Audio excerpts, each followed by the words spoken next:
This is the summary created from the video, Lecture 10 Demonstration IV.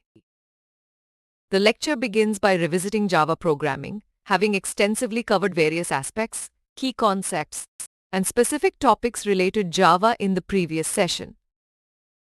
It then delves into the core activities of output and input in Java programs, explaining that output can be displayed on the screen or directed to files, networks, and databases, while also introducing system.out.println and system.out print as methods for printing output.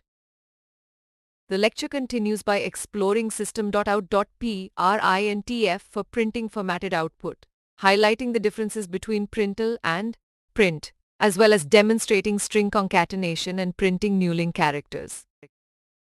It also introduces the scanner and dataInputStream classes as mechanisms for taking input in Java programs. The focus then shifts to command line arguments as a method for input handling, with the scanner class being presented as a way to read user input during program execution from the standard input stream, offering methods like nextIn, nextDouble, and next to read data. The lecture provides examples of using the scanner class to read input from the keyboard as integers, floats, or strings, showcasing its usefulness for interactive programs that require user input dynamically.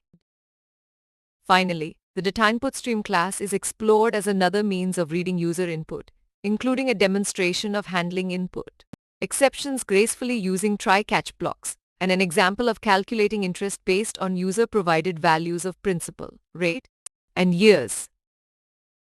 Please stay tuned for more summary videos.